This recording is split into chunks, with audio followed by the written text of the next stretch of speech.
नमस्कार दोस्तों, तूली the vlogger में आप सबका फिर से स्वागत है। हमेशा की तरह आज मैं आप लोगों के लिए एक और समाधान लेकर आई हूँ और ये समाधान है कि आप मेरे पास या फिर किसी भी अच्छे एस्ट्रोलॉजर के पास अगर नहीं जा पा रहे हैं because of funding, because of fees, या फिर आप कोई ग्रह रत्न नहीं खरीद पा रहे हैं बिकॉज ऑफ द कॉस्ट, मतलब जो इतना कीमती होता है, क्योंकि अच्छे स्टोन्स की कॉस्ट भी बहुत अच्छे होते हैं। तो अगर आप इन सारी चीज़ों को नहीं कर पा रहे हैं बिकॉज ऑफ मनी, ठीक है, तो आज मैं कुछ 2 सरल उपाय आप लोगों को बताऊंगी जिससे आप अपने ग्रहों को बैलेंस कर सकते हैं और जिससे आप खुद ही कुछ हद तक, मैं नहीं बोलूँगी कंप्लीटली, क्योंकि कंप्लीटली एक चार्ट का देखना, महादशा अंतर्दशा डिपेंड करती है, आपको अपने चार्ट के बारे में भी पता नहीं है। तो ऐसे में आप सिर्फ और सिर्फ ये 2 उपाय करके बहुत हद तक खुद को सिक्योर कर सकते हैं, ग्रहों की चाल से आप खुद को बचा सकते हैं और अपने दैनिक जीवन में आप खुद को यथेष्ट रूप से सुरक्षित और अच्छा रख सकते हैं। वो आर्थिक तौर पर हो सकता है, वो मानसिक तौर पर हो सकता है, या फिर वो सामाजिक तौर पर हो सकता है। सिर्फ ये 2 नियम अगर आप अपनाते हैं, ठीक है।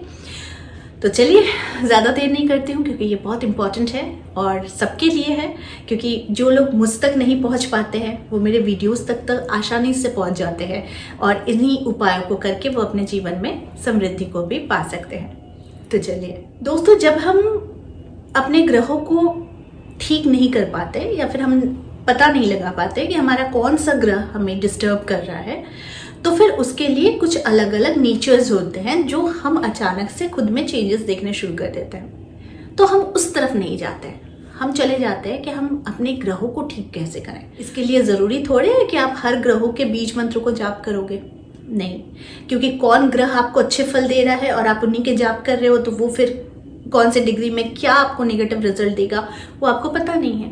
और जिसे पावर देने की ज़रूरत नहीं है, शायद आप उनके बीज मंत्रों को ही ज़्यादा जाप कर रहे हैं, तो वो ओवरलोडेड हो गया है, ठीक है। तो इतने संशय में जाने की ज़रूरत नहीं है। करना क्या है, प्रत्येक दिन एक हवन का आपको नियम मैं बता रही हूँ। ये घर की शुद्धि के लिए होता है, मानसिक संतुलन को बनाए रखने के लिए होता है, समृद्धि के लिए होता है और आर्थिक स्वच्छंदता के लिए होता है, ठीक है।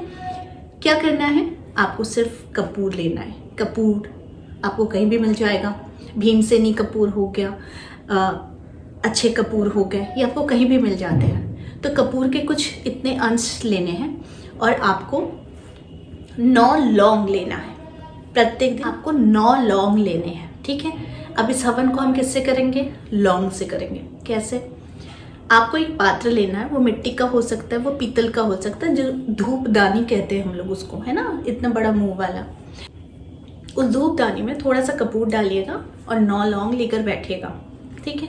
अब जब आपने एक लौंग लिया और जो जल रही है कपूर, उसमें आपको कहना है ओम दुर्गाय नमः स्वाहा। जब आप उस लौंग को डालते हैं तो फिर आपको स्वाहा ज़रूर कहना है और स्वाहा कहते वक्त ही आपको उस लौंग को कपूर के, जलते हुए कपूर में आपको डालना है। फिर आपने दूसरा लिया, फिर आपको कहना है ओम दुर्गाय नमः स्वाहा। ये हो गया। अगर आप चाहते हैं इसे प्रत्येक दिन ना भी करना तो कम से कम आप मंगलवार के दिन इसे ज़रूर कीजिए, शुक्रवार के दिन इसे ज़रूर कीजिए और शनिवार के दिन आप इसे ज़रूर कीजिए। ये हवन इतना ज़्यादा पवित्र हवन होता है जो आपके चारों ओर एक सुरक्षा कवच का निर्माण करती है और हवन से जो सुगंध निकलती है, इससे एक सकारात्मक ऊर्जा आपके घर में फैल जाती है और आपके जीवन में आने वाली समस्त बाधाओं को वो दूर कर देती है। ये हो गया पहला, ठीक है, पहला नियम। यानी आप हवन करोगे किससे, लौंग से। मंत्र कौन सा होगा, ओम दुर्गाय नमः स्वाहा, ठीक है, ये पहला हो गया। अब दूसरा, ग्रहों के बारे में हम सभी को पता नहीं होता है, ये एस्ट्रोलॉजर्स को पता होता है ज़्यादातर और बहुत को इंटरेस्ट होता है, कीन इंटरेस्ट होता है, जो प्लैनेट्स के साथ कॉम्बिनेशन को देखते हैं, अपने नाम से, अपने डेट ऑफ बर्थ से, ये अपना राशि, लग्न, ये सारी चीज़ें करते रहते हैं। लेकिन इन्हें पता नहीं होता है कि अभी प्रेजेंट समय कैसा चल रहा है, क्योंकि कुछ दिन पहले सब कुछ ठीक था, अभी बिल्कुल अचानक से बिगड़ गया, मेरे नेचर में लेजीनेस आ गया है और मैं नास्तिक प्रवृत्ति का बन रहा हूँ। तो ये क्या रीज़न है, लेकिन एक अच्छा एस्ट्रोलॉजर होगा तो एटलीस्ट वो इतना बता सकेगा कि ये शायद शनि या राहु केतु से गुजर रहा है ये पर्सन, ठीक है। तो जैसे अचानक से इस पर्सन को अचानक से बहुत गुस्सा बढ़ गया है, बहुत चिड़चिड़ापन, इरिटेशन लेवल बहुत हाई हो गया है, तो एक एस्ट्रोलॉजर बता देगा कि इसको मंगल से परेशानी है, ठीक है। भूल जाने की प्रवृत्ति, ENT रिलेटेड कोई इश्यूज है तो वो होगा मर्क्यूरी से रिलेटेड, ठीक है। धन हानि हो रही है, धन का आगमन नहीं हो रहा है, या फिर धन क्रमशः मतलब प्रोसेस ही नहीं हो रहा, आ ही नहीं रहा है, तो ये बृहस्पति का है।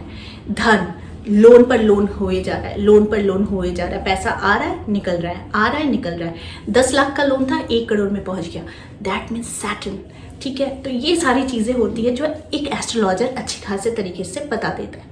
लेकिन अब आप करेंगे क्या, क्योंकि आपको तो जाना नहीं है, आपकी पॉकेट तो आपको अलाउ नहीं करती है कि आप स्टोन्स लो, आप एस्ट्रोलॉजिकल गाइडेंस लो।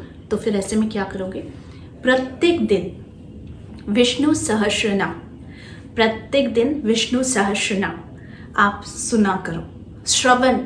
श्रवण करने मात्र से आपके कानों के माध्यम से आपके पूरे बॉडी में ये एंटर करता है, ये ध्वनि, ये तरंग, ये नाम। इससे तो आधी से आधी रोग खत्म हो जाती है, प्लैनेट्स ठीक हो जाते हैं, इनके कुप्रभाव से आप बचने लग जाते हैं। तो फिर प्रत्येक दिन आपको विष्णु सहस्रनाम का श्रवण आपको जरूर करना चाहिए। तो रोज ये 2 उपाय अगर आप करते हैं, नहीं तो विशेष दिनों में भी करते हैं, तो आप अपने ग्रहों के बंधन से यानी कि कुप्रभाव से आप बच सकते हैं, अपने जीवन को सिक्योर बना सकते हैं, और फिर आप अध्यात्म के साथ भी जुड़ सकते हैं। यानी अध्यात्म के साथ जुड़ना आपके जीवन में समृद्धि को ऐसे ही खींच कर लेकर आता है। तो ज़रूरत नहीं है कि आपको किसी भी बहुत बड़े खर्चे की, अगर आप नहीं कर पाते हैं तो कोई बात नहीं, सिर्फ ये 2 उपाय से आप अपने जीवन को बदल सकते हैं। तो आई होप आज का वीडियो आप लोगों को अच्छा लगा होगा। इस तरह के वीडियोस मैं आप लोगों तक लाते रहूंगी। आज के लिए बस इतना ही, फिर मिलेंगे एक नए टॉपिक के साथ। तब तक के लिए आप सबको मेरा प्यार भरा नमस्कार।